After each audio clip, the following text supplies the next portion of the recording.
So, it's been 6 months since Blinx became playable on Zemu. Has much changed since then? No, not really. But a lot of cool mod stuff has come out for Blinx on Zemu, so let's talk about it. But before I talk about that, I just want to go through the performance real quick. So for reference, I have a Ryzen 5 5600X, which I would say is a pretty decent CPU. Blinx runs pretty good most of the time. There are certain parts of the game where the frame rate will dip. 1.2 at the start will dip, but nothing too crazy. 2.1 has a little dip as well at the beginning, but once again, nothing too crazy. But then when we move on to Hourglass Caves in 3.1, it's actually really slow at the beginning, and it persists throughout the level when looking at a specific direction. 3.2 is even worse, where the frame rate will dip to as low as 15 to 17 FPS. This can also be avoided by panning the camera away from where it's lagging. However, when using a time control, the level actually gains some performance while it's active. Not sure why exactly. 4.1 is basically the same performance as the Xbox One, so nothing really to complain about there. And that's really the end of the frame drops for me personally. Every level after Forgotten City, even Forge of Hours, plays super well. Now, your experience may vary depending on what CPU you are rocking in your own PC. There is this one bug in the game though, and it's this weird blur effect. See if you can notice it when I put the footage side by side. The images themselves don't look all that different, but if we actually zoom onto the image, you can see what I'm talking about. Thankfully, modders in the Blinx community have actually come out with a Blinx blur patch. Along with that, we also have ourselves a widescreen mod for Blinx. You might have seen footage of it previously on the channel. The gameplay itself is fully rendering in a 16:9 resolution. The HUD, however, is a bit stretched. This isn't because of the widescreen mod, it's because we're technically having to stretch the game in Zemu's display settings. Otherwise, it looks like this. Because we can mess around with the texture files of Blinx, this also means that we can create a Blinx game with no HUD, which looks super clean for videos. 16:9 isn't the only other resolution we can play in. Stimich, a longtime Blinx fan and modder, also made me a 21:9 resolution mod for Blinx. It looks so weird, but so good at the same time. The HUD is also just mega stretched. He's also, in the past, made a Blinx hard mode, which increases the health of all enemies in the game with custom skins and even increases shop prices for ammo in the shop.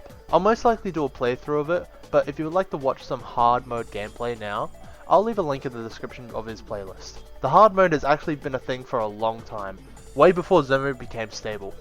It's possible to play this on your original Xbox, and I've actually done this on stream before. Modding has been a thing since the original Xbox. Having it on Zemu just makes it a bit more easier. If you would like to learn anything about the Blinx modding shenanigans, I would recommend you join the Blinx Core Discord and ask any questions you may have in the technical section. Speaking of Blinx modding, you can actually change the color of Blinx's outfit in the texture files, like what I've done here.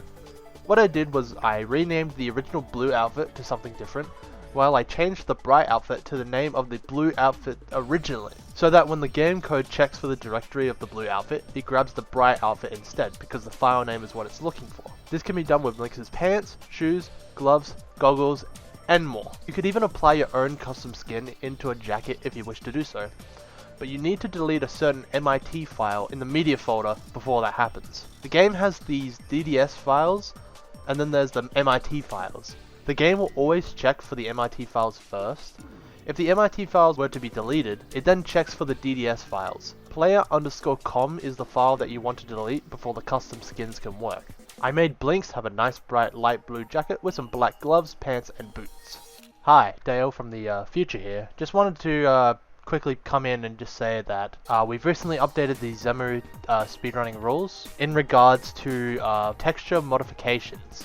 So, in the speedrunning rules, you are actually allowed to customize the Blinx player model. This includes the jacket, glove, pants, goggles, boots. I'm not too sure about the fur.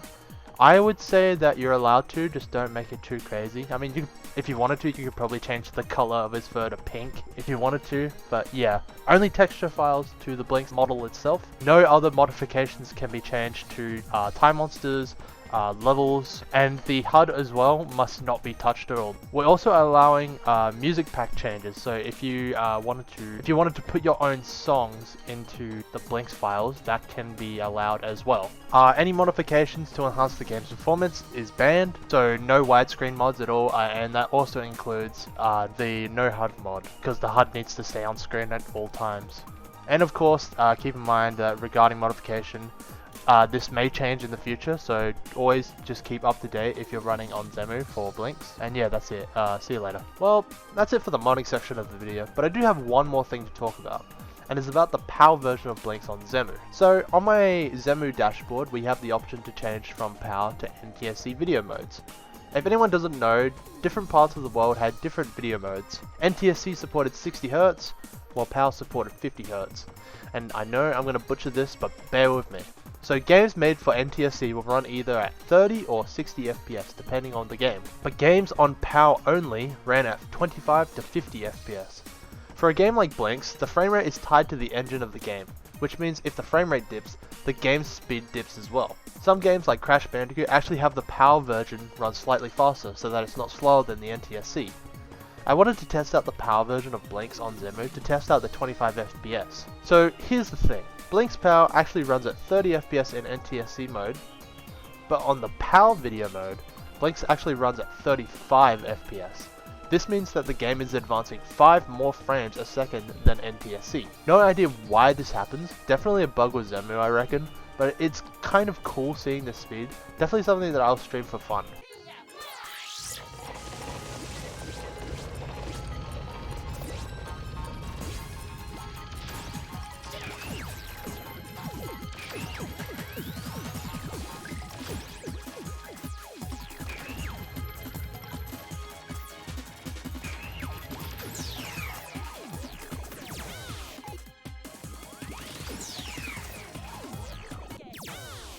Well, that's it for now. For future Twitch streams, I'm planning to do a bunch of Blinks challenge runs in the future. Follow me on my Twitch channel to catch them live. Anyway, that's going to be the end of this video. I hope you enjoyed, and I'll see you in the next one.